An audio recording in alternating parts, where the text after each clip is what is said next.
Bismillahirrahmanirrahim. Assalamualaikum warahmatullahi wabarakatuh.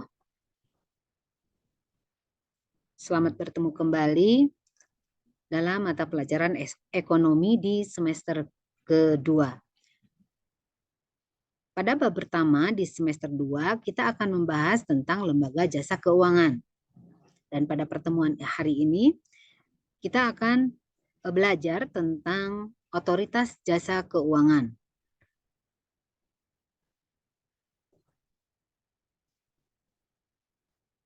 Latar belakang pembentukan OJK. OJK adalah singkatan dari Otoritas Jasa Keuangan. Seperti namanya, OJK dibentuk untuk menyelenggarakan sistem pengaturan dan pengawasan dalam sektor jasa keuangan. Kehadiran atau pengawasan OJK adalah hal yang tidak lagi asing saat ini. Hampir semua industri keuangan, termasuk halnya sektor pinjam-meminjam hingga instrumen investasi, selalu menyisipkan fakta bahwa kehadirannya diawasi oleh OJK. Dengan kehadiran OJK ini, publik sedikit banyak merasa lebih aman dan terlindungi. Lantas, apa itu OJK?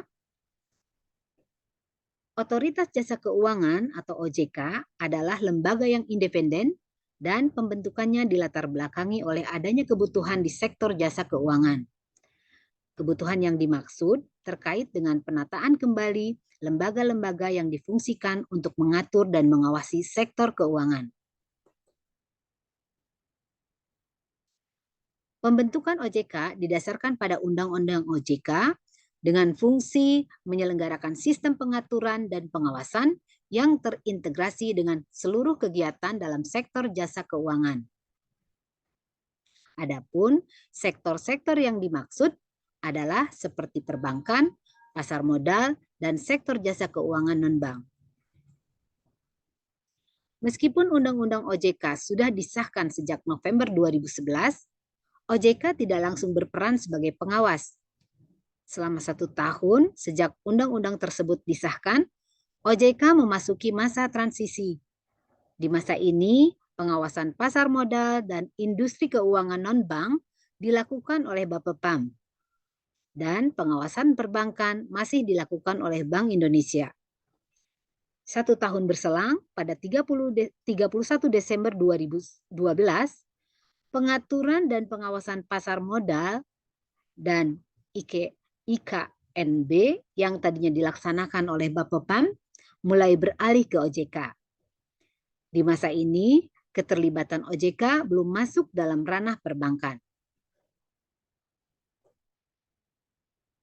Di tahun berikutnya, pada 31 Desember 2013, pengaturan dan pengawasan perbankan barulah beralih ke OJK. Lalu, pada 2015, fungsi pengaturan dan pengawasan lembaga keuangan mikro juga dilimpahkan ke OJK.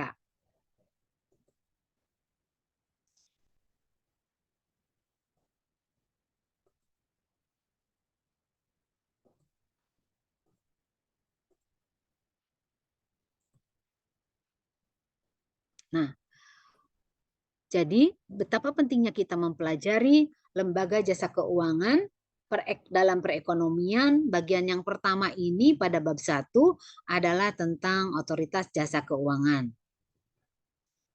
Kita awali dengan Bismillahirrahmanirrahim.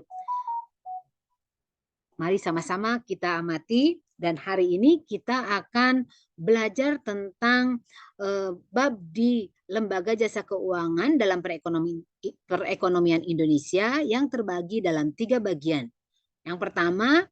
Bagian yang pertama ini adalah kita akan membahas tentang otoritas jasa keuangan yang akan nanti dijelaskan tentang tujuan, fungsi, tugas, dan wewenang OJK serta peran OJK. Pengertian dari OJK. OJK adalah lembaga yang independen yang mempunyai fungsi, tugas, dan wewenang pengaturan, pengawasan, pemeriksaan, dan penyidikan. OJK dibentuk berdasarkan Undang-Undang Nomor 21 Tahun 2011 yang berfungsi menyelenggarakan sistem pengaturan dan pengawasan yang terintegrasi terhadap keseluruhan kegiatan di dalam sektor jasa keuangan.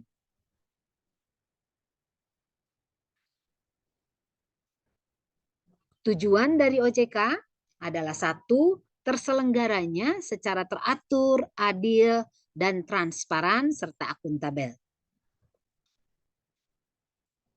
Dua, mampu mewujudkan sistem keuangan yang tumbuh secara berkelanjutan dan stabil. Yang ketiga, mampu melindungi kepentingan konsumen dan masyarakat.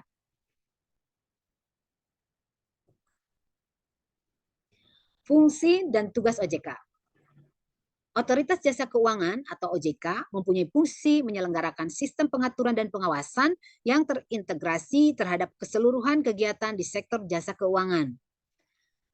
Berkaitan dengan ini, pengawasan perbankan yang selama ini dilakukan oleh Bank Sentral diambil alih oleh OJK.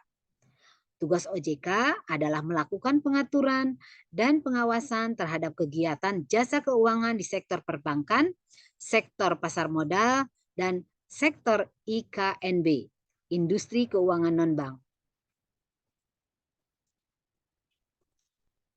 Kewenangan dari OJK adalah satu, pengaturan dan pengawasan mengenai lembaga bank yang meliputi perizinan untuk pendirian bank dan kegiatan usaha bank. Pengaturan dan pengawasan tentang kesehatan bank yang meliputi laporan bank yang berhubungan dengan kesehatan dan kinerja bank, serta informasi debitor, pengujian kredit, dan standar akuntansi bank. Yang ketiga, kewenangan dari OJK adalah pengaturan dan pengawasan tentang aspek kehati-hatian bank yang meliputi manajemen risiko, tata kelola bank, pemeriksaan bank, dan prinsip pengenal nasabah dan anti pencucian uang.